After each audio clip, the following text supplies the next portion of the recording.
it's just past 4 o'clock, and there are a few more people who are joining in. I thought it'd be good to sort of wait for a few more people so that we can get into some interaction. Just to introduce myself, my name is Vivek. I will be leading today's program. And we are a group of people, we call ourselves the Emerging Futures. And we're just a group of people who are committed to having, make a difference on the planet in such a way that, makes a sustainable difference on Earth in people's lives. Everybody we meet, really want to make a real impact in society, want to make a big impact in life. And then there are the challenges and the barriers that come up, and we are really committed to empowering people to bring about that kind of change, bring about that kind of space in their lives so that they can have those kind of results that they want. With me are a few people. SK is on, his video is on. You can see he's from Bangalore. He's a part of Emerging Futures. There's Manoj, who's from Ahmedabad, who's also part of Emerging Futures and a senior faculty. There's Ferdy D'Souza, who's in England right now. He's not on the call. And other than that, we have a few more people who are closely connected with us, who are part of it, right? So before we go into talking about the magic of dialogue, the missing link, like what's the missing link? Why is it that we can't have magical dialogue with people in our lives, with our stakeholders at work, with people in the family, with our in-laws, with our parents, with our spouses? Somewhere there's something missing, and that magic of dialogue is not there. Before we get straight into that, let's get to understand who you are and what you do. So either you could share by putting on the sound and unmuting yourself and share what do you do, or you could type it in the chat so that we get to know you better. If you could introduce yourself in 1 or 2 lines, it would be great. So who'd like to go first?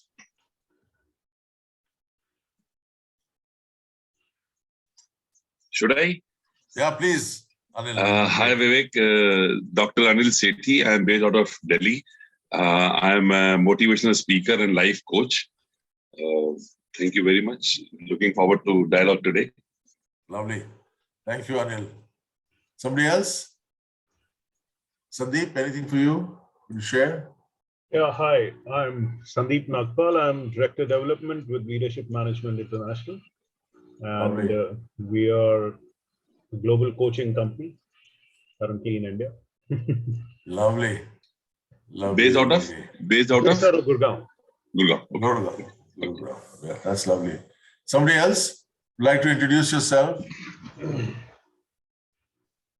Yeah, Arnav, I got it. You're learning Soil Education, Learning and Development Company. And Maqsood, thank you for sharing. Your HR consultant in Mumbai, and Ara is in the Philippines, and she is an agripreneur and trainer. That's lovely. Lovely to see you again, Ara. Long time. And welcome, organization development consultant, reviewing our performance management approach at the organization. Yeah, lovely. Anyone else? Yes, Kajal, image consultant.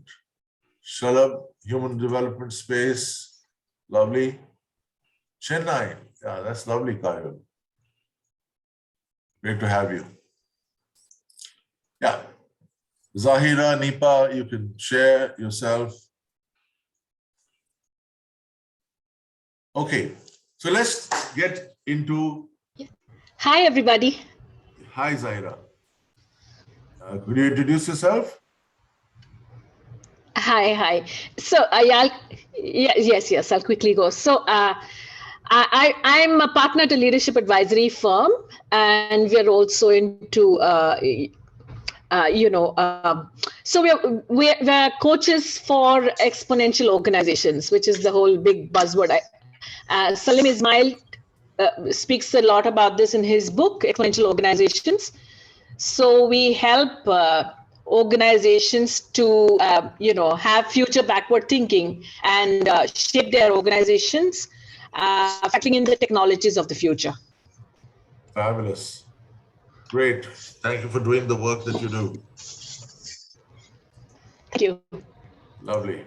So I'm going to start with just showing you the first slide. And the first slide is kind of dialogue, the missing ingredient. Like, why is it that we can't get to dialogue? We have polite conversations, we have debates.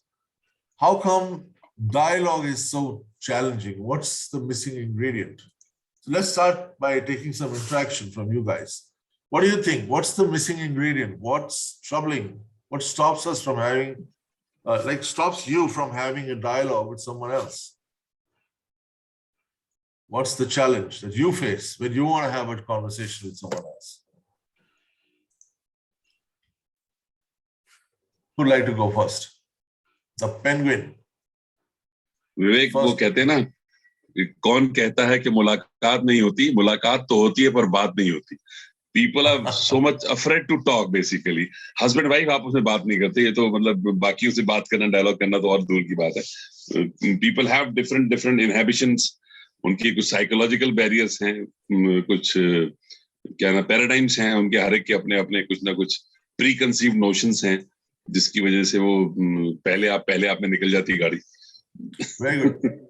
Well, fabulous. And just to translate for those people who don't understand what Anil said in Hindi, what he said that we all have preconceived notions.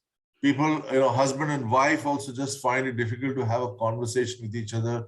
People meet. The word he used was mulaqat. People meet each other, but they don't really talk to each other. They don't actually communicate with each other. And there seems to be something that's there in the middle, some kind of a barrier. And we're trying to look for that. Yeah. And my invitation to you is, it's very easy to generalize. And when you talk about other people, okay? When I talk about other people, there's no power in it because it's just a generalized conversation. My request to you is start to look at, who can I not have a dialogue with?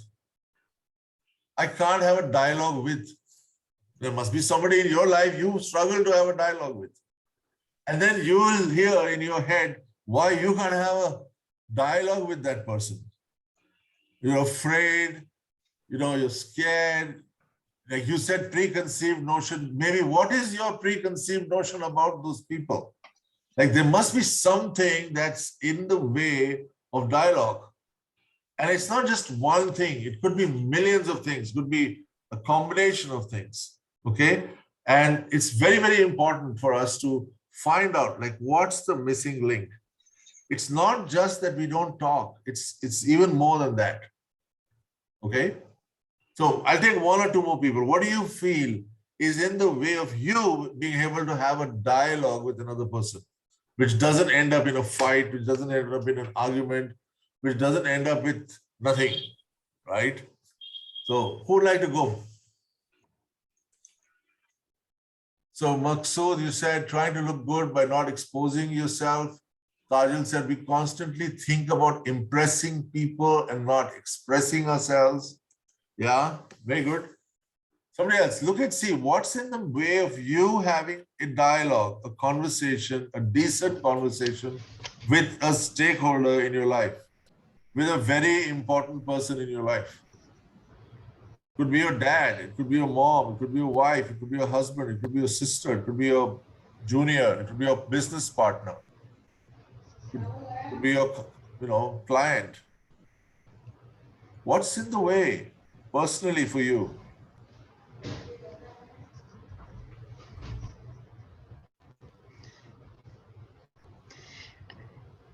Vivek, I can go. Zahira here. So for me, whenever dialogue has not worked, for me, it's always been because sometimes I'm not practicing active listening. I'm perhaps, listening to respond rather than seek to understand. Well, again, for me, that gets in the way sometimes. I get that. Thank you so much for sharing yourself, Zahira. Thank you so much for saying what you said. Ara said being nice and withholding conversation, and said to be judged. I'd like you to go even more deep, okay? There's something below that, okay? Otherwise, it's still generalization. That like whatever you're sharing does not give you any access to catching it by the neck. And for you to be able to have a breakthrough in dialogue, you've got to be able to catch whatever is in the way by the neck, okay? Yes, Chaya, please go ahead. Your hand is up. Vivek, actually, it is Arvind here. Arvind, Yeah. please go ahead. Yeah, lovely to have you. Yeah, thank you very much, Vivek. Lovely to Yes. have you here also. Yeah. So just wanted to say it is with my business partner. Sometimes I feel that I don't express myself fully because of the fear what I have that I lose my confidence in front of him. I also feel that sometimes he's more successful than me. What if I say something which is not correct? I don't express fully myself in front of them. I also have some kind of fear. I get that. I get that. I get that. But There's I'm a not fear the same. of, yes. Sorry, but I'm not the same. Not the same with the other people, but with him it is not the same. And actually, my being is different with him, and my being is totally different with others. I get that. Thank you. Thank you so much for sharing, Arvind, and putting yourself out there.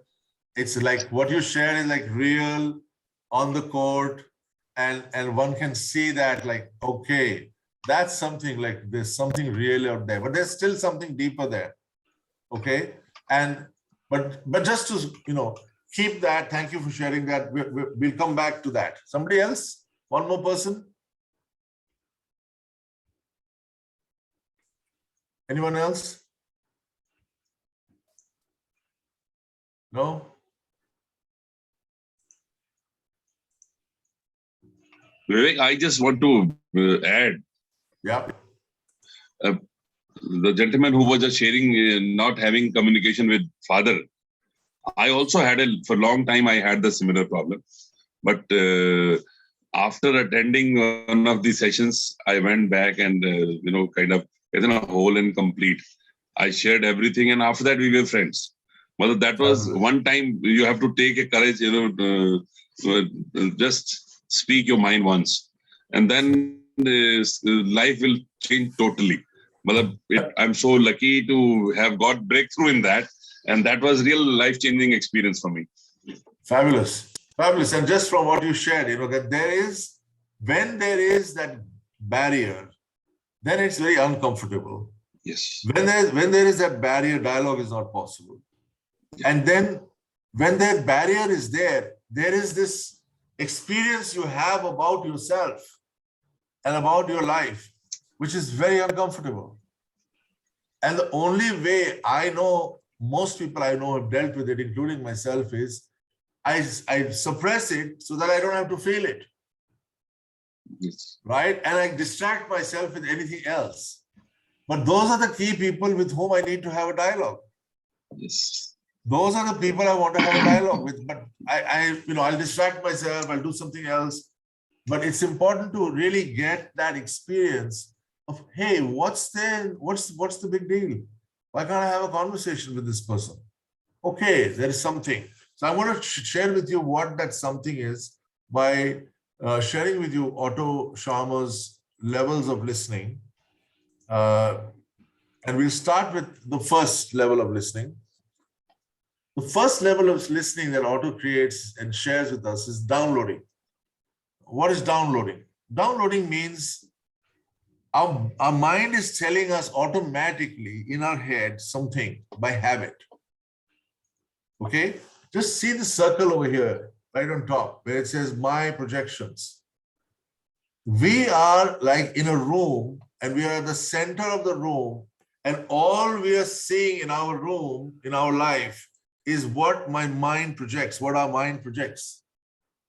It's like the boundary of our world is from our head.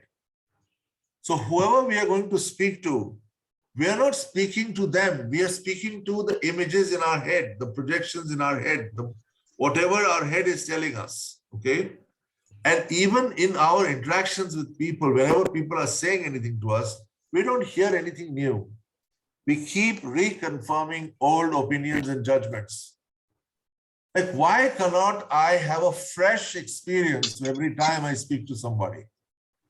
Why can't I have a new experience when I speak to somebody? Simply because I'm downloading. When I'm downloading, I'm in my head. I may be downloading about anything. I may be downloading about studies, maths. I may be downloading about history and biology. I may be downloading about people, about jobs, about market, about politicians. I may be downloading about so many things. And all the key stakeholders in our life, key people with whom you need to have, if you want to create something valuable in your life, you need to talk to them. I mean, I can't imagine anyone having a life where you can't speak to people. Like, no communication with people equals to no life. And so we are inside in this bubble, Google bubble, and all that you see in your Google bubble is what Google wants to show you, because Google has already got your past. They already know your history. So they say, okay, this guy likes this, show him this. This guy likes that, show him that. So your brain keeps showing you whatever your past is telling you. It's difficult to talk to father. It's probably a past when you were 4 years old and dad said something to you and you got upset and you got fearful, and you're still running that fear even at this age. It's quite possible. Or it could be something else. It's fear of disappointing people. It could be a fear of being foolish or being found out that you're not some perfect being. All those things are happening in the downloading world. And for us to be able to actually have a dialogue with other people, we've got to find some way to suspend that downloading. And people think that, are you telling me I should give up my judgments about people? I'm not asking you to give it up immediately. All I'm asking you to do is have some way to put your attention to what they're saying. I've been married for many years now. And, every time I would get into a conversation about work with my wife, we would end up in a fight. We would end up with being disappointed with each other, upset with each other. It's sort of, you won't understand, you will not listen to me, and I will tell her she doesn't understand and she doesn't. It'll be just going on like that. But when I learned all these principles from the youth theory and started to practice them and practice them and practice them, because I want to lead them, they're very powerful. I found in the last 2 years, I've been interacting with my wife and I've been able to find some way. Like, the downloading is there, but I'm trying to find some way to keep the downloading aside in my head. There's a place in my head where I'm keeping the downloading, and I'm trying to get, okay, what are you saying? And then I go into the next level of listening, which is factual listening, open mind. Somebody mentioned active listening. Active listening is very good. That is open mind. I'm asking you to go one level further. Open your heart. Empathic listening. See it from their eyes. So ask them questions. Why do they have that view? Why do they have that perspective? Why do they feel the way they feel? Why do they have that belief? Try and see the world through their eyes. And it's not going to happen without asking them. And asking them, and the more you ask them, the more you inquire with them, the more the dialogue starts. You're talking to somebody who has a different point of view than you, which is going to end up in an argument. What do? Instead of arguing and defending your point of view versus their point of view, there's no harm in that, but there's no point in that also. I'm not asking you to give up your point of view. I'm saying stop defending your point of view and get curious and inquire into their point of view and why do they feel that way. Maybe you will discover some disconfirming data. Maybe you'll see something new which is outside of your brain, outside of what you know. And then you maybe have some space to hold that information with your information. Your information is valid. Their information is valid. Your perspective is valid. Their perspective is valid. Their feelings are valid. Your feelings are valid. You're all human beings. You have emotions, you feel, you think. Even they do. So if you were able to find some way to open your mind and open your heart and just listen. I mean, you have your point of view. It's there. It's already there in your mind. It's going bam, bam, bam. Okay. I got you. Bam, bam, bam. You're making noise in my head. I know. Let me find some way that I can listen to this person. And then ask them questions. And you may disagree with something they say. Again, go back to, from disagreement, go back to inquiry. You may get triggered off. You may get upset. And at some point in that dialogue and conversation, there's a debate going on and you're getting upset. You realize, hey, we are debating, we're not dialoguing. Again, stop. Again, get to listen. Again, get to understand that person's, because it takes time. I mean, how many times have you said, my wife doesn't understand me? Or this guy will never understand me? How many times have you said that? Well, give it some time. Maybe they will understand you. Maybe you will understand them. Because it takes that. It's like going through a fire if you need to get to dialogue. It doesn't happen so easily like, hey, give me a tip and it's happened. No, I'm asking you to go through the fire. But to practice doing what? Actual listening, go to the edge of the room in which you are and start to look out and listen to new information. So when you're talking to someone, ask them, please tell me what is the information you have which I don't have. And try and get all the information from them. Then open your heart and ask them questions that will tell you how they see it, how they feel, why do they feel that way, what's affecting them. Get to understand that world. The highest level of listening is to go to all your stakeholders and see, not only from your point of view, but see what all your stakeholders have to contribute. If you want to make a change in your organization, which stakeholder's voice is not to be heard? Whose voice is irrelevant? If you want to make a breakthrough in your colony, whose voice is not important?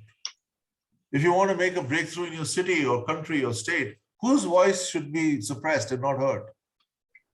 Highest level of listening is really listening to all those stakeholders and then seeing what will arise there. Okay?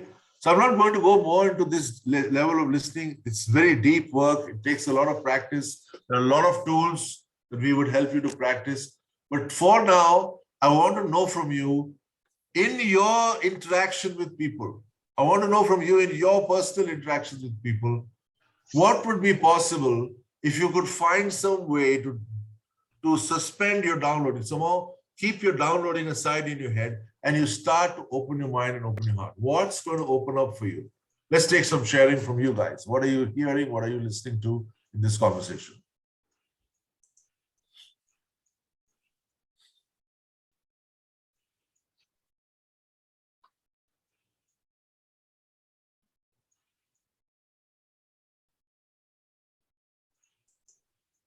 Anybody? Hello? You know, you're all behind curtains and I can't see you.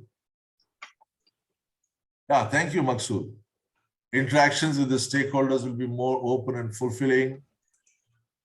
And Bella, I will just get back to what you said.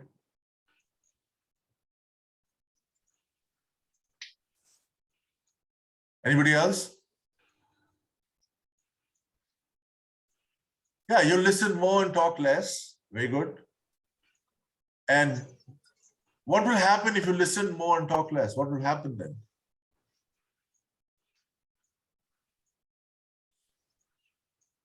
Vivek, Arvind here.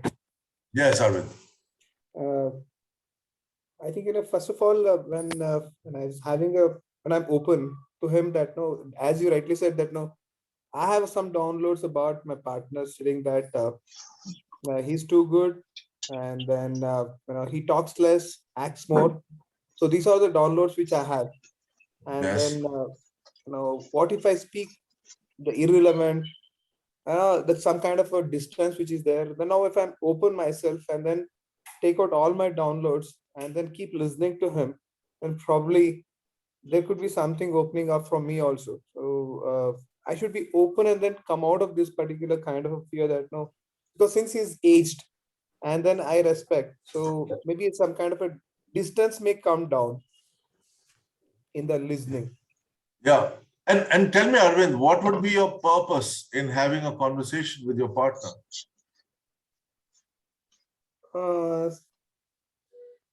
Purpose is to have to solve the issues or the solutions which we need to find it out for any kind of a problems which we are maybe facing, or I may be issue coming up with something, because I'm running my own show, but he's a sleeping partner, but he has Yes. his own business. I So know. Don't go there, Arvind.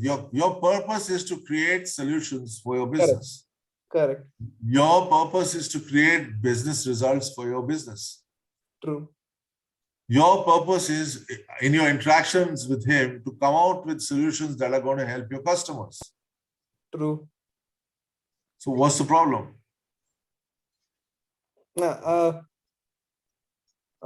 Nothing is a problem, but I have something which I know there may be something which I am actually from back of my mind, I'm actually blocking him somewhere, that I am actually when not exactly pretending in front of him that no, oh, okay, but later I'm telling to myself that no, why can't I do this? And then but no, I'm trying to counter his dialogues. Yeah. For what purpose? What is the point to counter? Is the counter because there's a fear that he's asking you to do more work? Or is there a fear that he's telling you that you're doing something wrong, and you're afraid if you do what he says, you will get into trouble? Yeah. What's the fear say there?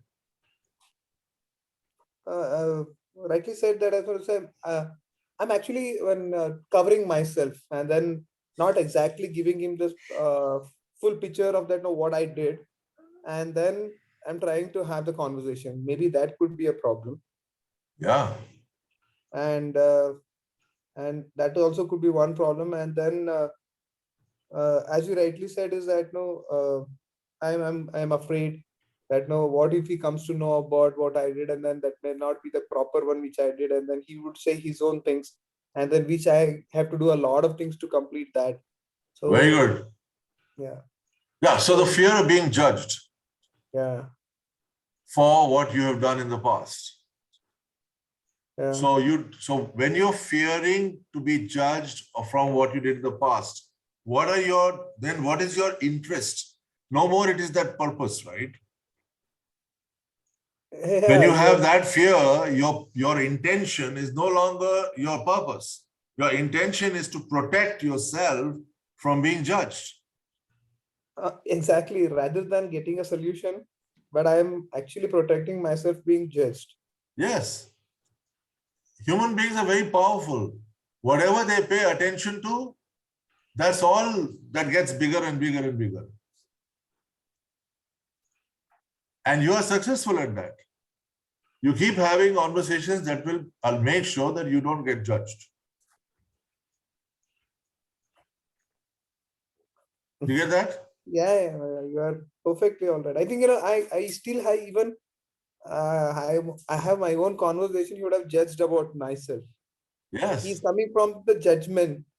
And I'm Yes. feeling also myself that no, he's whatever he says that no, by looking at the already always listening of myself.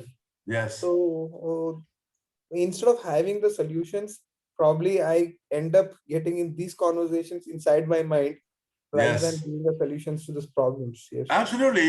You're so afraid of that, there's something wrong with you will be discovered by your partner. And so you're trying to hide that person somewhere. So I just share with you guys, we do 2 programs. One program is to transform your perception about others and other things. Our second program is a program about transforming our relationship to ourselves, transforming ourselves from a chotu self, from a small self, to our higher self, to our bigger selves, for us to be who we really are.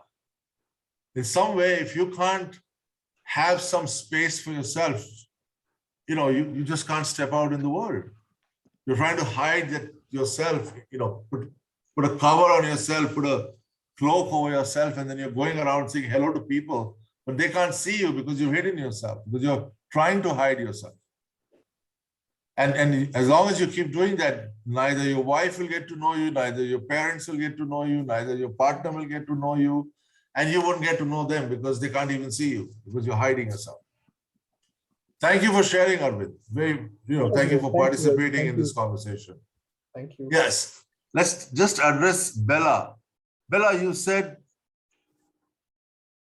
many things I'm not clear.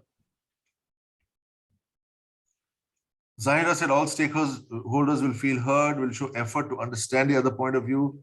Such repeated interactions will improve trust. Absolutely, Zahira.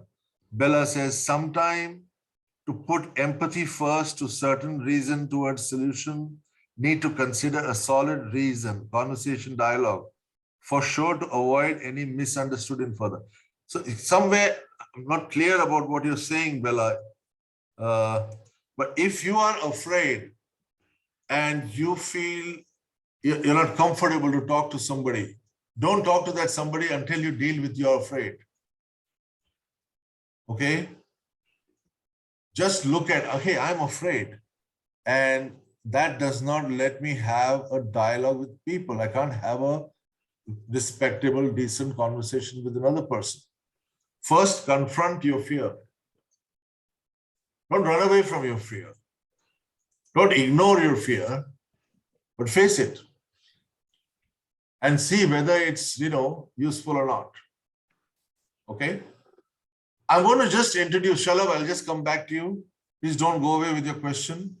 I want to come back to all of you and introduce you to the fields of conversation for dialogue. So for a dialogue to take place, we've got to go beyond 2 barriers. The first barrier is the field called talking nice or downloading. This talking nice field is a field in which how you behave with each other is only saying what other people want to hear. You're only having polite routines, empty phrases. You don't mean what you say. You don't say what you mean. It's a world where, yes, sir, yes, boss, just saying yes or saying something just for the sake of making sure the other person doesn't get angry and upset. That's the field of talking nice. And that's the normal field in civilized households where we talk nice with people and we just, don't get into any confrontation. The second field we need to cross is the field of talking tough, which is debate, where people speak their point of view, where people have divergent point of views, different points of views, right? And each person thinks their point of view is the only right point of view. What happens there is people are confronting each other. When people confront each other, the volume goes up, the tempers rise, right? Even there, at least you hear the point of view that people are expressing. But what happens is when people get upset, at some point people get upset and then they say things that they don't even mean. Like they say things out of reaction at that time. People then start speaking their judgments and opinions and cynicisms and fears. They start coming out of people's mouth. It's not like any more a sensible conversation because the debate gets like violent. Of course, in a family, when that happens, is people say, calm down, stop, stop, stop. And then everybody goes back to being nice and not saying anything. But there's still no dialogue. And what is dialogue? Dialogue is reflective inquiry. Where when you are speaking to somebody, Say, suppose you are speaking to your partner. So it's you and your partner. You're one team. You don't see yourself separate from your partner. You're part of the whole team. You and your spouse, that's your team. You and your spouse, that's one team. You and your juniors. Well, you and your juniors, it's one team. Don't see yourself separate from your team. You and your super boss. Again, you're one team. You and your client. Yes, you are one team. You and your client together make one team because both of you together are fulfilling a purpose together. Now, for you to have a dialogue with those people, those difficult people in your life, the first thing you've got to start to do is to see yourself as part of the whole team. Can I see myself as a part of the team of the person I'm afraid of? Yes. Well, you are a part of the team, whether you like it or not. No, he'll say something, he'll judge me, he'll tell me I'm being silly or whatever. Yeah, sure, but be a part of the team.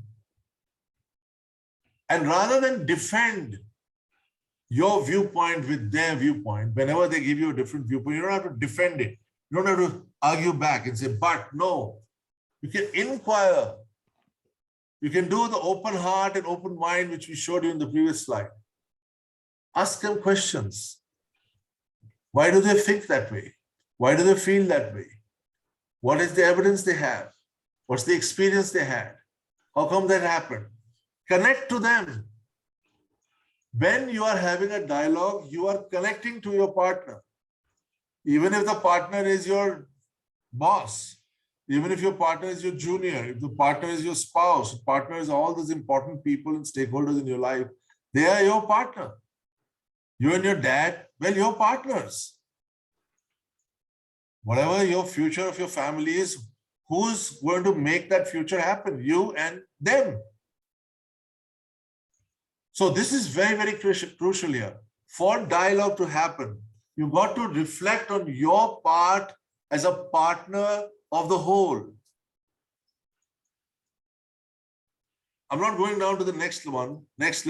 I just want to stay here. What are you seeing in this conversation for yourself? What are you seeing in the conversation for yourself from whatever we said so far? And I need more sharing now, okay? Yes, Shalabh, go ahead. Could you speak up, guys?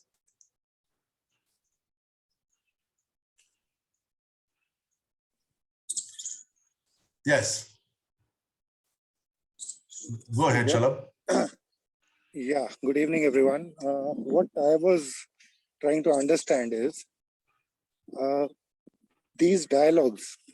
I mean, we are coming from a certain point of view, and the other person, maybe whatever the examples that you've given, maybe your father, maybe your family, maybe your boss, maybe your team, anyone, they are all coming from a different background and a different set of thinking. Yes. Because these thinkings don't match each other, that's where the dialogue fails. Trying to understand, like you're saying, trying to understand if he has a certain point of view, why does he have on that particular topic? I'm not talking about generalization here. Yes. On that particular topic, why does he has that view? If I try to understand that, then maybe I will reach a common point instead of being my way or the highway. Yes. Fabulous. So fabulous. That was my point here. Great, Shalabh. And do you see real people in your life who you could actually have this kind of a dialogue with, who are really important to you? Yeah, definitely. I mean, your family for one.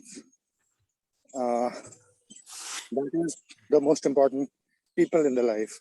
And then whoever you are interacting with, maybe your friends, maybe your colleagues, maybe your boss. Maybe the prospecting client you want the next business deal from. Because you need to understand the clients. Only once you understand the client will you be able to provide a solution to them or their problem. So could you make a list of people you want to talk to in the next few weeks so that you can, actually have a dialogue with them? Could you just make a note of that? That will be great. Thank you so much, Shalabh, for sharing and participating here. Somebody else. What's opening up for you? What are you noticing? What are you seeing for yourself? Could you speak up, guys? Because reading from the text is very different. Often I try to understand there are fundamental value systems. I gave up other cases on them. Yeah, see what you said, Sri Hari. There are fundamental differences in value systems. So I gave up. In other cases, fundamental trust is lacking, right? So what's there is all the judgment and all the cynicism is already there about those people. Sri Hari, you getting what I'm saying? Yeah, but the point is, well, I fully agree, and thank you for putting all these thoughts together. It's been pretty interesting to listen to you, and I've also been trying to see how I can learn and improve myself. But then there are some people where fundamental trust. After all, you have to go back on your experience, repeated experience over years with some people, and then you find that there's no point in talking to them while they may be very close to you. You value them. You would want them to be a part of, your life and your experiences.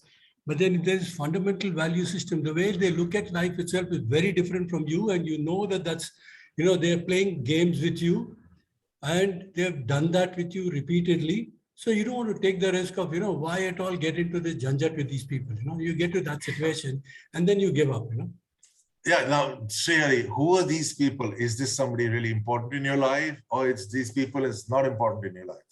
No, it could, obviously there are people who are important. And so if it's so work situation, I will say, okay, let me give up. I'll just change the company. I can't change my boss, right? But in other situations, you can't do that. Yeah, I mean, if you look, I'm married, okay? I'm 30 years married. I have a daughter who's 29. Yeah. Is my value system and my daughter's value system generation-wise, and my son who's 23, do you think it's the same? Okay, I'm not talking about those type of values where somebody always believes in saying that, you've got to be smarter than somebody else. And how do I look at my relationship with Vivek is to say what I can get from you rather than saying that, there is something that all of us can treasure. We can each share and enjoy it. But it's always that somebody is trying to get more and more out of you. And then you say that, okay, whatever you want to give, you try to, make it work. People are, I don't want to get on and on, but then primarily those are situations where you find that people are continuously selfish. They're looking at themselves and they're looking at you as an instrument to their success and, their life. Fabulous. I got the example a lot more clearly this time, Sri. I'll tell you this, my own experience, okay? I have done the same thing with millions of people, okay, hundreds of people, especially people who are important and close to me. I still fall into the same trap over and over again. Whatever you just said, I'm suggesting that's the trap. That's the downloading trap that we get into, and we just can't have a dialogue with those people, and they don't really come out clean. One of the reasons is because they themselves are downloading. Remember, this is it's not a one-way problem. It's a two-way issue, or in fact, it's a human issue. That all the people on the planet are busy judging and fearing each other. And that you cannot have a decent dialogue is a knowledge that you have had since you were 4 years old. You went to school and met a teacher, and they never engage in dialogue with you. Then you grew a little older and went to a bigger school. Those teachers never engaged in dialogue, at least not in my generation. In my generation, they were shut up and do what I tell you to do. And do it the way I want you to do it. And if you don't do it the way I am telling you, then you are wrong. And it was the same thing when my kids went to school. And then you grow up and you got a job. And in that job, you found a boss. And guess what? Did you ever have a dialogue with boss? Never. There is no culture of dialogue. You never grown into a culture of dialogue. Then you got married. And then there is no more dialogue. Then you have children. There's no dialogue. Then you became a boss. And now you started behaving like your boss did with you.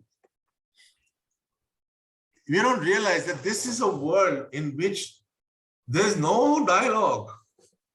There's no communication. And I am asserting, okay, that the judgments we have made about each other, they are not wrong, they are not bad, they are not foolish. They are valid, but they are not the whole truth. And if there was a possibility for dialogue, it would only happen if you're willing to put aside your judgment for some time. Not give it up, not drop it. Don't be silly, don't be foolish, don't not protect yourself if you need to protect yourself. I am not saying all that. All I'm saying is get into their world and try and understand what they are saying. And not understand, ask them to clearly say what they're saying if you don't get it. If somebody said, I basically want to use you and I don't care what happens to you, ask him, are you saying that? Do you really want to use me and you don't care what happens to me?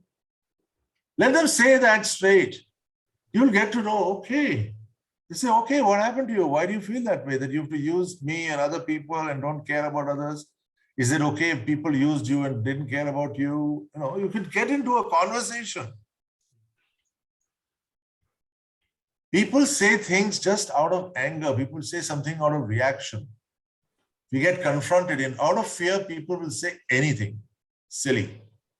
Can I be empathetic and have a space to hold their poison, to hold their rubbish, to hold their garbage for some time so that I can have a dialogue, so that I can connect?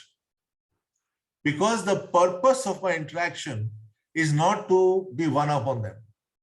The purpose of my interaction with people is not that they listen to me or I listen to them. That is not the purpose.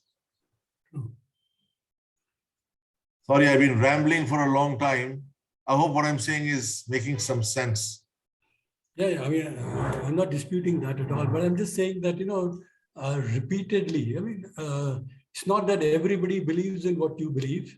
It's not that everybody believes in the same values that you believe. And they have their own ways of looking at success in their life, and they do not care a damn what happens to you. So then you say that, why do I need to really worry? I mean, it's painful that I don't want somebody very close to me. I'm ignoring them. I'm keeping them out of my life. But if that's, that's ultimately, that's what it is. I choose to accept it. That's all. I am very happy if you choose to accept that with somebody who's not your father, mother, brother, sister, wife, and children. Yeah, I mean, it depends upon what stakeholders, and some people you can't give up. So you continuously keep working on that. that, so if somebody is irrelevant in your life today, and you don't want to engage with them, I have no issue. If you don't engage with them, I am not going to force you to engage with them. I don't think it's true. Because there's no purpose to it, right? Of course. I would only want you to engage in this with people who are your stakeholders, who are really important to fulfill the purpose for which you are here on the planet. Right? There is a bigger purpose, not just earning money and paying the bills. Maybe a little bigger purpose than that for our lives. Yeah. Whatever that purpose is, inside of that purpose, you want to interact with people and create more and more connections. Okay.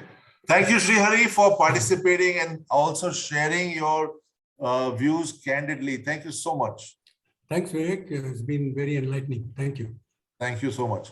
Let's take somebody else. Sharing. What are you creating? What are you seeing for yourself in this conversation? Do you have a question? Is there something unclear for you? But, etc. Please go ahead. It is in the sharing that things get more clear, in asking questions that things get more clear. So please ask. Prasad, Zhang, Ann, Nipa, Maqsood, Venkata, Hussair, Meghendras, Kajal, Venkateshan, Samira, Sweat, and Veng, and Sandeep. Anything for you guys? Sandeep, please. Since you're the only one showing his face. No, it's been an interesting, topic for me for a while, and I was enlightened into this topic through conversational intelligence. And once I started to go deeper into it and to understand what are the mental blocks that we carry at every point, what is the selective perception, what are the things that we choose to look at, and what are the things that we don't, we ignore, whether it's at a conscious level or at a subconscious level. I discovered that life became simpler, life became easier, life became happier, because the mask went off. And what also went off was that urge, to show someone, or like you said, to be yourself out there. That confidence came in. And what also happened was that you could see the pain people were going through. And the more, the deeper you go into it, the easier it becomes for you to allow others to feel comfortable, feel safe. Yes.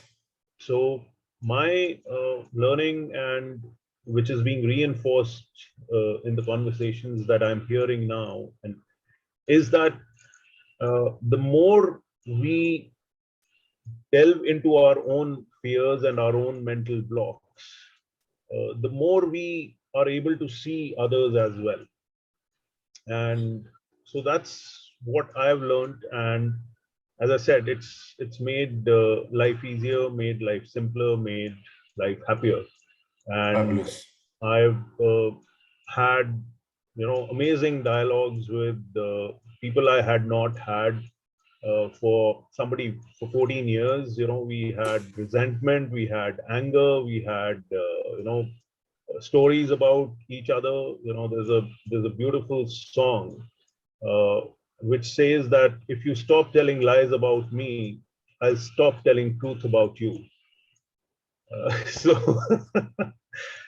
so every story has two sides. And whether it's a breakup that you're going through, whether it's a fight between partners, whether it is a divorce that you're going through, whether there's a story between a son and a father.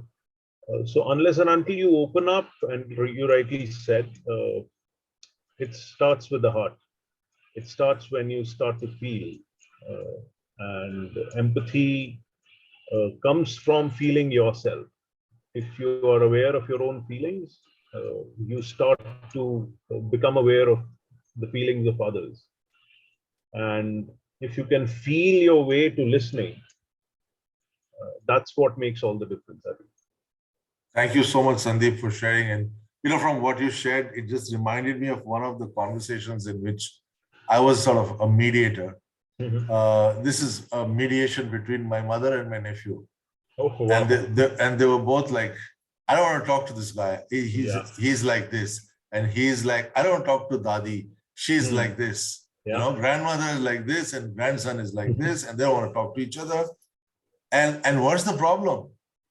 And you ask them, and then they'll say, nonsense comes out of their mouth. Yeah. When they are upset and they're afraid, only nonsense will come out of their mouth. Comes out. Yeah, absolutely. Right? So for 1 hour, we heard nonsense. From both sides. Nonsense undone. Every nonsense had a retort. Nonsense retort. Yes. Nonsense. And I kept going with them. At some point, I said, okay, but what's the real issue? And at some point, they sort of put out, because they've emptied the cup, whatever nonsense they could take out from that, they've taken it all out. Now they had nothing else to take out. And I just asked them to see each other with what is it that they want? How do they want to see their relationship in the future? What is it that needs to be created? And before I knew it, this 27-year-old man, 6 feet tall, is sitting in his 85-year-old grandmother's lap and they're both crying and hugging each other. And they actually had nothing to, there was nothing. Yeah. You know, it's like you didn't even need to have a dialogue. When open heart happened, they just, you know, just everything sort of went away. Yes. Because the issue was one day you said this, yeah, or one day you said that. And people say silly things. All our stakeholders and we ourselves, we take out rubbish from our mouth and we don't know it. Yes. We all think we are the saints, yeah. And now I have my children, they keep telling me, you know, you are misogynist, you are old-fashioned. My daughter says, call me she, her, whatever, she has some label. Yeah. You know, in America, they have labels now. Yes. You can't say any, you have to address them the way they want to be addressed. Now, it's a new world. It's a new set of values. And we need to respect that also. Thank you so much, Sandeep, for what you shared. It really makes so much clarity for everybody. Yes, somebody else who would like to share, ask questions? Come on, Prasad and Maksud, Nipa, Zhang. Guys, please, you know, this is like, I'm behind a... So how do you apply this to a passive aggressive? Could you say something about that, Anne? Could you say something more about that? If you could unmute and speak up.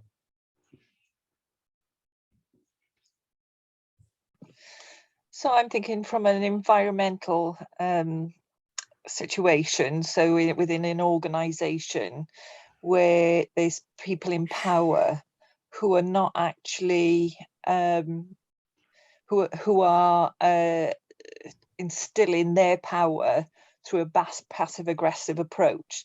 And what's that created is possibly a sort of a bullying environment to a certain extent. But by using passive aggressive, it's not perceived as bullying. So it's using a technique to try and dominate, but not in an obvious way. Right. Now, in any environment, there's human beings there, right, Anne? The stakeholders.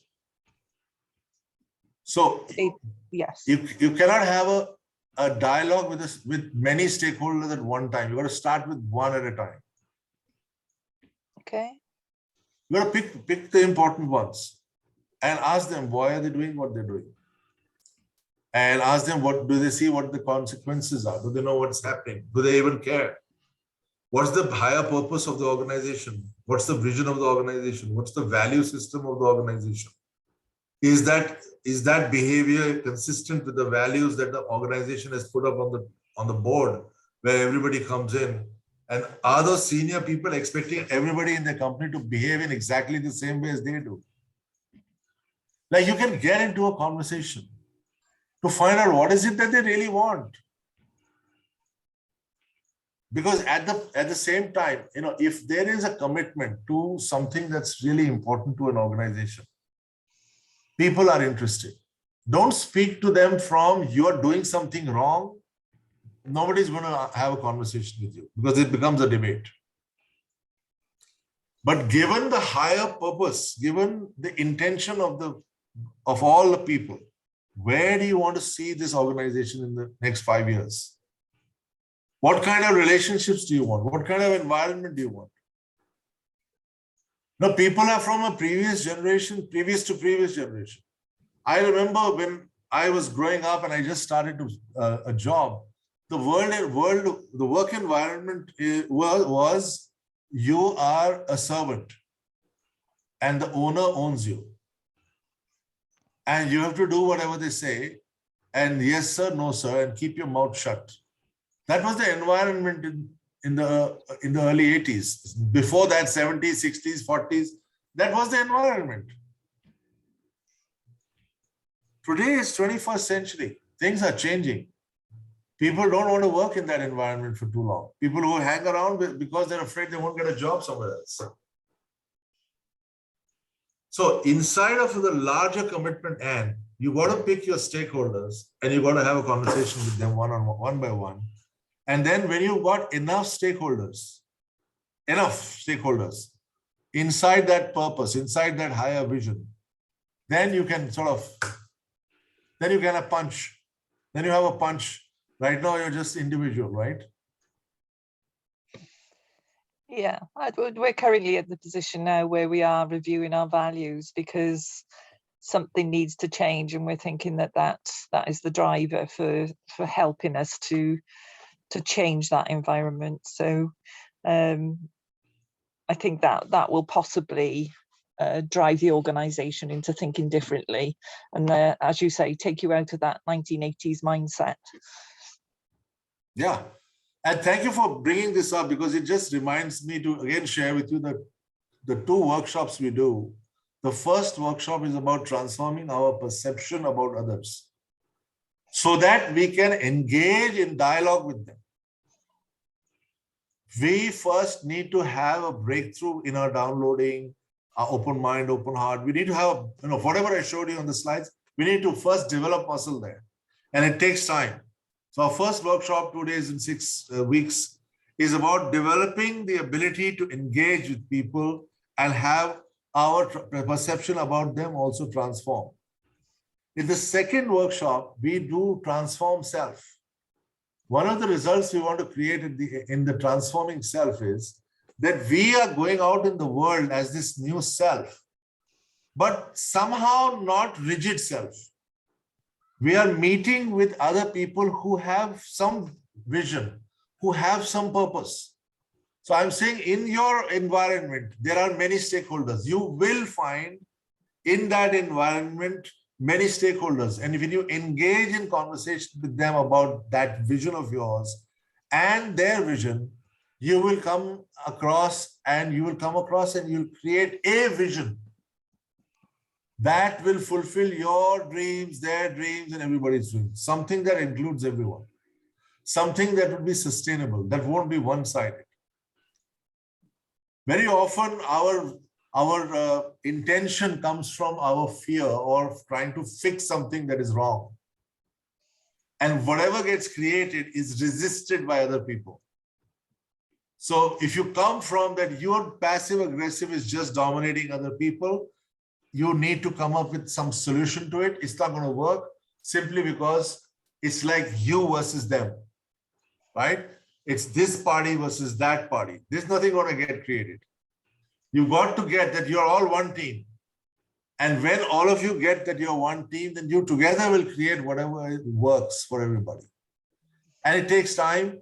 And that's what our workshops are intending to develop with you guys, to be able to have the ability to have breakthrough conversations in your environment and create this kind of a powerful structure around you of people with a vision who are ready to do something about it. Okay. And thank you so much for your question. I hope I was able to give you some opening. I know it's not easy from what I said, and it's a long, long road ahead, but we are with you. All the best. No, it's very helpful. Thank you. Yeah, thank you. Somebody else, let's take some more people. Please ask questions. Vivek, I'll ask you something. Yeah. Very current, very relevant. Ford closed down, right?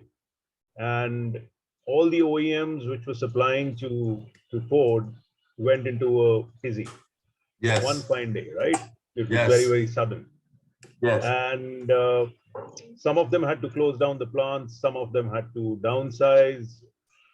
Increments got stuck. Bonuses got stuck. Salaries became difficult to be paid. Yes. Right?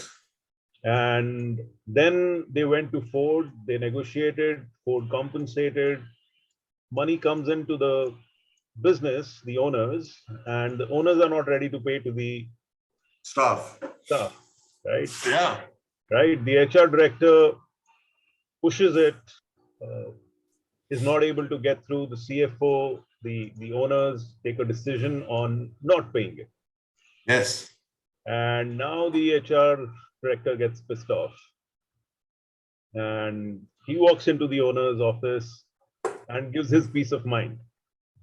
Right? Yes. There is a lot of mess that goes around.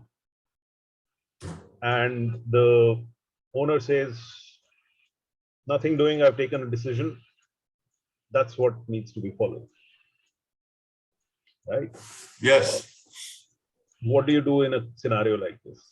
Yeah, fabulous. Thank you so much for your question. So I'm going to take you back to the slide, right? Yeah. For the owner, there is only one field. Yes. And that is downloading. Yeah. Everybody better talk nice to me. Yes. I am only going to decide everything and you all have to conform to what I'm saying. That is the environment in that organization. Yeah. Nothing is going to happen in that organization because it's got cancer because of this field. Yeah. Right? And then after some time, somebody gets frustrated and he tries to debate, talk tough. And so did, in this case, this HR person went and he tried to talk tough and he gave his point of view and he said what he wanted to and he confronted that guy. And the guy was very smart. He brought him back to the place where he needs to be. You are reporting to me. I pay your salary. You shut up and listen to me. Otherwise, you're out on the road. You have no job. And with this power that this guy has, he can threaten anybody and get away with it. He's a dictator. He brings this field back to talking nice. Nowhere is this field of dialogue being distinguished or being created. Imagine if it was possible for people in an organization to be able to create this dialogue field. That's the question. You know, how do you take this kind of an organization to a dialogue? Yeah, it's got. Now I'll give you another opposite example. There is this company in Dubai. The owner says, "I have no business. The recession has hit. It is so bad. I have no work. I don't know what to do with the employees. Yeah, I don't know how to pay their next salaries. What should I do?" And I told him, "Why don't you ask your employees what should you do?" He said, "What do you mean? They don't talk to me. Whenever I speak to them, they keep quiet and say, 'Gee, sir.' Even the employees don't have a voice because they don't, they've been brought up in an environment from childhood that in front of the boss, they should not even speak up."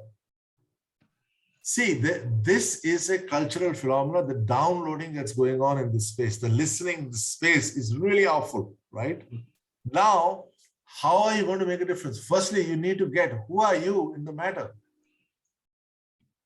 People have to take a stand for all the problems we are facing on our planet.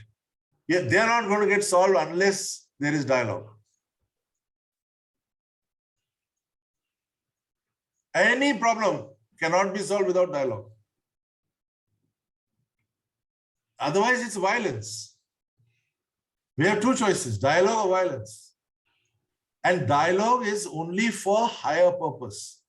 If dialogue is about what I want, then there is no dialogue. Dialogue is what's best for the group, for the whole team, including the owner. Yeah.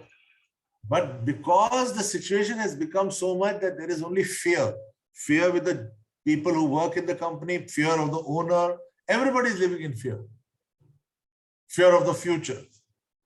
So there is no conversation happening. And everybody goes into this mode of either keep it nice or keep it fighting and then go back to nice and then fight and then nothing's happening. So it takes one person taking a stand and who starts engaging in a dialogue with people and asking, what do you want? What's the vision for 2 years, 5 years, 10 years? Where do you want to see all of us? Where do you want to see where all of us are together? Or do you even see us together? Are you planning to shut down the company? No, there must be some vision, some future that must be there that is more important than his fear. And you can't have that man who owns that company get connected to his vision as long as you are arguing with him or telling him he's doing something wrong. You can only get that when you start having a dialogue with him where he's able to share with you his fears, share with you his challenges, share with you where he's thinking from, why is he thinking that way. You're not asking him to change his decision. You're just trying to get all the information you can so that you can then present your case to him or present a possibility to him that includes what he is dealing with. It's got to be a sustainable future, right? Right. He needs to sustain, people in the team need to sustain, like everybody needs to sustain.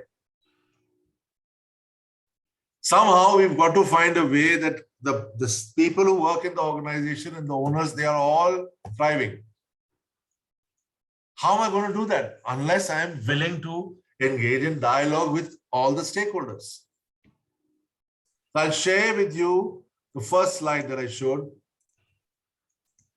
so that there's some more clarity here. This one. You see this last one, 4? Yep. Open will. To be able to see from the stakeholders, this red spot, each red spot is a stakeholder. Each red spot is a stakeholder. He's seeing the situation differently. When you're able to get all those perspectives, you're then connecting with what is really possible. Because otherwise, I'll only see my point of view, or two people's point of view, or my party's point of view, or my ideology's point of view. It's my ideology versus your ideology, my belief versus your belief, my perspective versus my life versus your life. These conversations are not going to get anywhere. So somewhere we need to engage in a dialogue where he gets to speak as much as he needs to speak. He is able to communicate fully. There's a reflective inquiry. You get to see his whole story by inquiring. And he then also gets to see your whole story. So now both of you have got a bigger perspective. And when people have a bigger perspective where there is no threat, then you move into this flow called collective creativity, where something gets created that wasn't even in anybody's mind in the beginning. Neither the HR director, neither the staff, neither the owner. Maybe something can be created which will be even outside the box. But it will only happen when we are willing to go through the fire of debate into dialogue, into collective creativity. This is something that needs to be practiced, developed, and without this breakthrough is not going to happen. Without the breakthrough with the listening skills, it's not going to happen. To answer the question, Sandeep? Yes, partially. Yeah, like if I'm the guy who's got to take on this challenge as a consultant, say, sure, for this organization, where I'm consulting the owner and the HR person, at some point I've got to give up my downloading about them and not take one side over the other. Of course. Right. So at some point I need to get all the perspectives on the table, all the fears on the table, so that one can then address them. Because if they are not addressed, they're not going to budge. Yeah. Thanks. Thank you. Thank you so much for the question. Fabulous. Thank you, Bella. Somebody else, what are you seeing for yourself in this conversation? Arnab, Maksud, Sweat, Beng, Nipa, Venkateshan, Kajal, Zahira, Prasad, Dr. Anil Sethi, Ara. Come on, guys. This is the first workshop where I have seen only 2-3 windows opened. Nini, I am very much there. I am listening and I'm connecting the dots with, some of my experiences. And I think it's in line with my understanding. It's good to recap and kind of reassure the processes for the dialogues. Thank you, Vivek. Fabulous. Anything new? To be very frank, not much, but because both of us know these things. But it was kind of a revision of the old syllabus, I can say. Revision. Yeah. I was very scared when I asked that question. Because whenever you talk to all the Gyani people, all the coaches and the trainers and all that. See, learning is a never-ending process, boss, I believe. I believe learning is a never-ending process. Learning, every day we learn something new. Yeah. That was my downloading. I'm just sharing my downloading. Thank you. Somebody else, what is opening up? What are you seeing for yourself? Is there a question you have? It will become more valuable if you, communicate.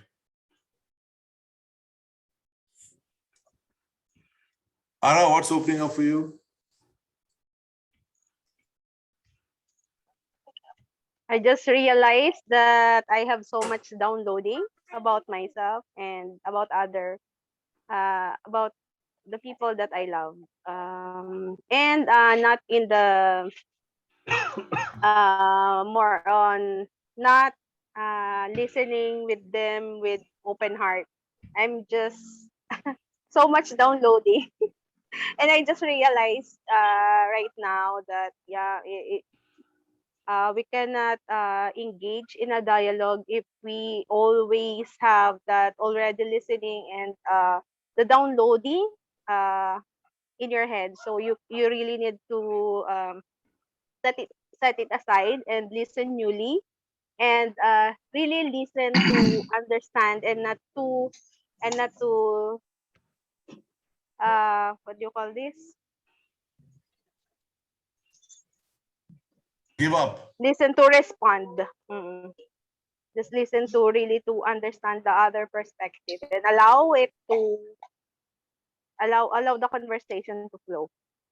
Yeah, just imagine you're carrying a tray in which you can hold your conversation and their conversation. Like there's enough space for both perspectives to be on the table.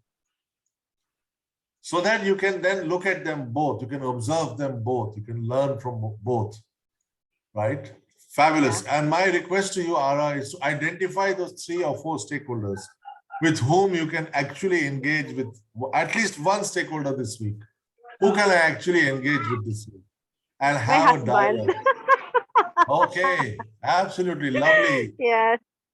It will be the I biggest can gift. that's why I can relate so much with your sharing earlier. Yes. And it's a very good gift also, if you can give to your husband that he feels that after so many years of marriage, she listened for the first time. It's like the biggest gift in the world. Okay? Thank you. And it's not that you don't listen, it's just that, you know, our downloading doesn't allow us to actually step into that world of listening deeply. Thank you so much for sharing. Thank Ara. you. Really great. Yes. Thank you. Thank you. Hi, Vivek. How are you? Good evening. Good evening. I'm also just being present to my downloading. It's so weird because I have this view that I just have this view that I catch my downloading, but listening again and taking on dialogue, yes, oh my God, it's still there.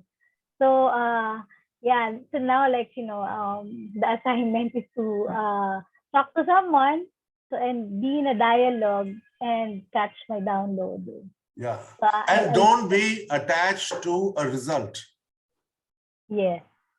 Right. This is the most important thing.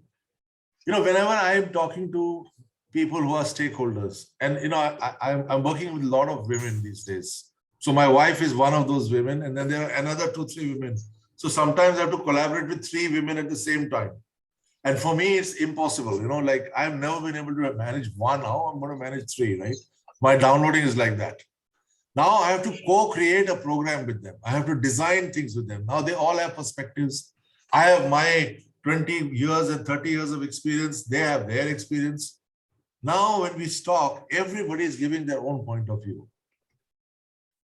Somehow I'm finding the space in my brain to keep aside, okay, I know what I know, but let me examine what they're saying.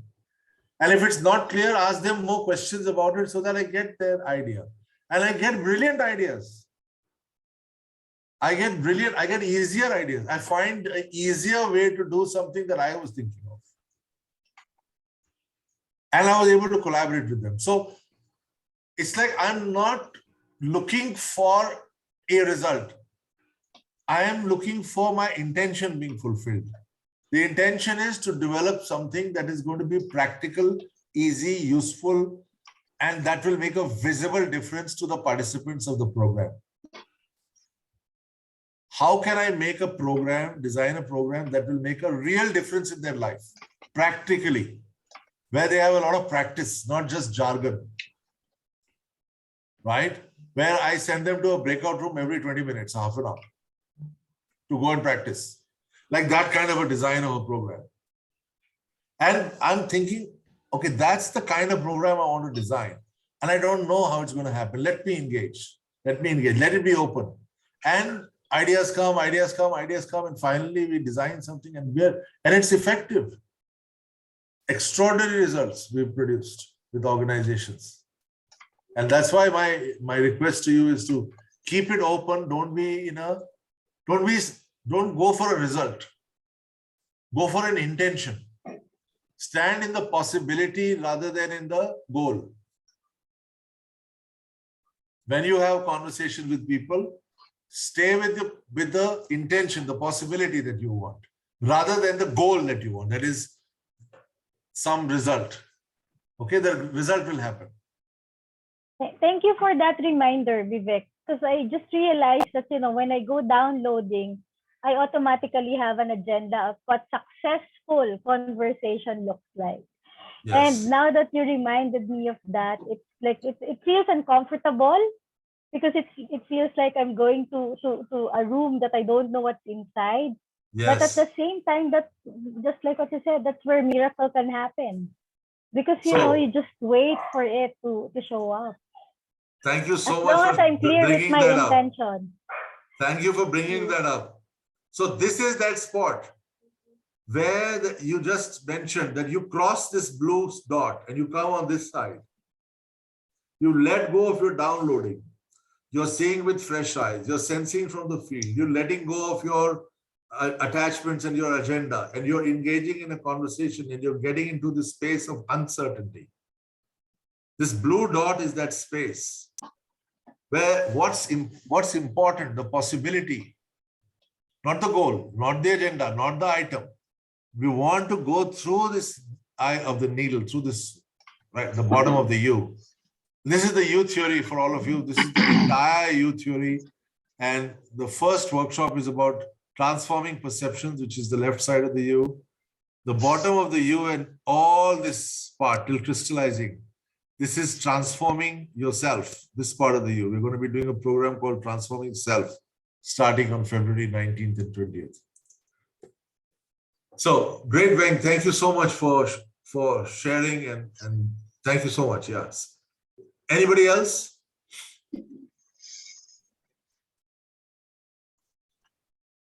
Any questions? Anything you can see for yourself? So, why did we have this session, Magic of Dialogue? Well, for me, Magic of Dialogue, why it's important? If you look at how much us versus them is going on our planet, us versus them, my view versus their view, my type of people versus your type of people, how much of it is going on? Eventually, what will be the future? Somebody wants to defeat somebody, somebody wants to beat up somebody, somebody wants to dominate somebody. That's all I see, right? And that world is not a future that's exciting right now. This work that we are doing is inside of that future where people are collaborating with each other and creating outcomes that everybody wants. And to be able to create an outcome that everybody wants, we have to look at it from everybody's point of view. We've got to see it from a bigger perspective rather than from my own perspective. So inside of that, there is Manoj, Ferdy, myself, SK, and Nilesh, and a few others. What we are up to is we are up to developing workshops, coaching, support, guidance, anything that we can do that will help people develop the strength, the muscle, to be able to transform that perception, to transform the self, and to transform the energy that is going on in the environment. It's not a personal transformation program. That's not what we are doing. We're not out here to fix you or fix them. What we're out here to do is to have people start to engage with each other in such a way that those problems start to die away on their own. They will, we don't have to resist them. They will just disappear. Because what is really important to us when we engage in that, all these poisonous conversations, us versus them conversations start to disappear. Okay? And we hope one day it will be in the political world also. But to start with, we've got to have it in our own lives and in our organizations' lives, in our communities, in our NGOs. At least in real life, if we can have it there, it will be a big beginning. Okay. And inside of that, we have a few workshops that we have scheduled. And if you're interested in participating in any of these workshops and developing your muscles so that you do whatever you do better, you should, let us know. You can register in our programs. We'll share some links with you very soon. Manoj, if you can share some links, it'll be great. So the first workshop I want to tell you about is the first workshop, Transforming Perception. That is the left side of the U. Just going deep into deep listening. I have done 27 years of transformation work. It's only after so many years that I realized that there is a practice of listening, deep listening, that we don't have. And this program, this design of this program is to develop that listening skill. Okay, to actually deeply listen to others, deeply listen to situations, whatever is going on, deeply be present in the world. It takes something. And transforming perception, transforming our downloading is one access, and that's this program, okay? It's on 5th and 6th of March, 12 noon to 8 p.m. Why it starts so late, 12 noon, is because, like I shared earlier, one of our colleagues, Ferdy, is in the UK. And so 12 o'clock India time is early morning his time, 6:30 in the morning, right? Or 5:30 in the morning. So that's why the program starts at 12 noon. It's on Saturday, Sunday, March 5th and 6th. And that's followed up with 6 seminars. Why? Because 2 days is not enough. We need you to practice for 6 more weeks at least to develop the skill and the muscle and the power to be able to keep on transforming perception. Because transforming perception is not a one-day event. It's not about, can I just transform one perception in my life and then I'm done? No, it's ongoing. It's something that I need to practice for the rest of my life. So that's what the first program is. We have one in Hindi and English on February 12th and 13th, again followed by 6 sessions. Timing is the same, 12 to 8. If anybody is interested in participating in a Hindi program with English translation or English and Hindi translation, that's on February 12th and 13th. And then for some of you who have been with us and have participated in our programs before, we have a new course that we are coming up with on February 19th and 20th. It's Transforming Self. It's the deeper cut, and you're welcome to come in that and work with us. I promise you that that workshop is being designed in such a way that it's like you experience yourself as, the word is non-dual, but you experience yourself as one with the world, one with people in your life. And it's to develop the muscle to be able to be one with other people by transforming self. Okay, so it's a very, very powerful program, and that's for those people who have done the first program with us. That's on February 19th and 20th. The fees, we've been fighting over fees. We keep having our own fights with each other over fees. So we finally decided, just keep it simple. We brought all the fees down. It's 25,000 rupees plus tax, or 250 British pounds, 250 pounds, or 25,000 plus tax, okay, for all our programs, whether it's this one or that one. We also offer coaching. We also offer other things. Of course, those are things that you can get in touch with us. We have put in the chat all the links. I request you to click on the link so that you get access to whatever you're looking for. My phone number is here. You're welcome to call me. I'm putting my phone number down. You can also contact Manoj. Manoj is our senior faculty, and very, very valuable insights you can get if you just talk to Manoj. Okay, that's the information about the March 5th and 6th program, and the February 12th and 13th program, and the February 19th program. Back to you guys, dialogue. Anything you'd like to talk about, ask before we end up and wind up the session. Anything you'd like to ask me? about anything about our programs. Leadership from the emerging future and dialogue. Anything you'd like to ask? Anything you'd like to ask about our workshop?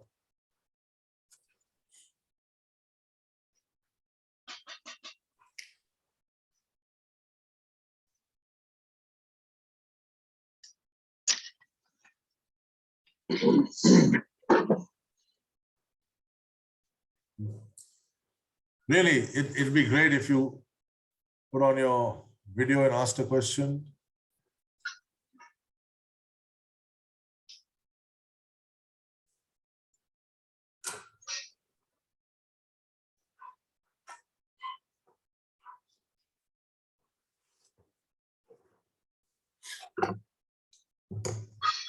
So a few years ago, about 5-6 years ago, we got connected to Dr. Otto Scharmer's Leading from the Emerging Future Youth Theory Principles. He is doing MOOCs on edX, on the net. Of course, he's doing a lot of other work. And this kind of training programs are going on in many, many organizations all over the world. Hundreds of thousands of people are participating in those programs every year. And we found it very, very useful. And like Google, Alibaba, I've even heard our IAS officers are going through something like this. UN, World Bank, McKinsey, there are very powerful organizations who are trying to engage with each other and develop the muscles in their organizations using these principles. So it's new stuff, but it's really useful. He's been doing this research for more than 22 years. He works with some of the most famous gurus, management gurus like Peter Senge, Peter Drucker, and many, many others. And it's really powerful stuff. Given our experience of doing transformation work for at least for me, since 27 and 28 years, this is something refreshing. Okay, Edgar Schein is another person whose work is, Otto is closely in touch with. परमेश्वरी 384 से बोल रहा हूँ, तुमने सुबह आने की बात करी. Okay, so since nobody wants to ask me any questions, we might as well wind up. Okay, thank you so much, everyone, for coming. I hope you had a good time. I hope you got something valuable. I'm still here if you have a question, but I don't want to keep people just, waiting, and I don't want to keep speaking for no reason. Thank you, Vivek. It was a pleasure. Thank you, Thanks, Vivek. Thank you. Thanks, Vivek. Thanks, It was Vivek. nice getting in touch after a long time. Thank you so much. Thank you. Thank you so much. Thank you. Thank you, Sweat. Thank you, Ara. Thank you, Maksud.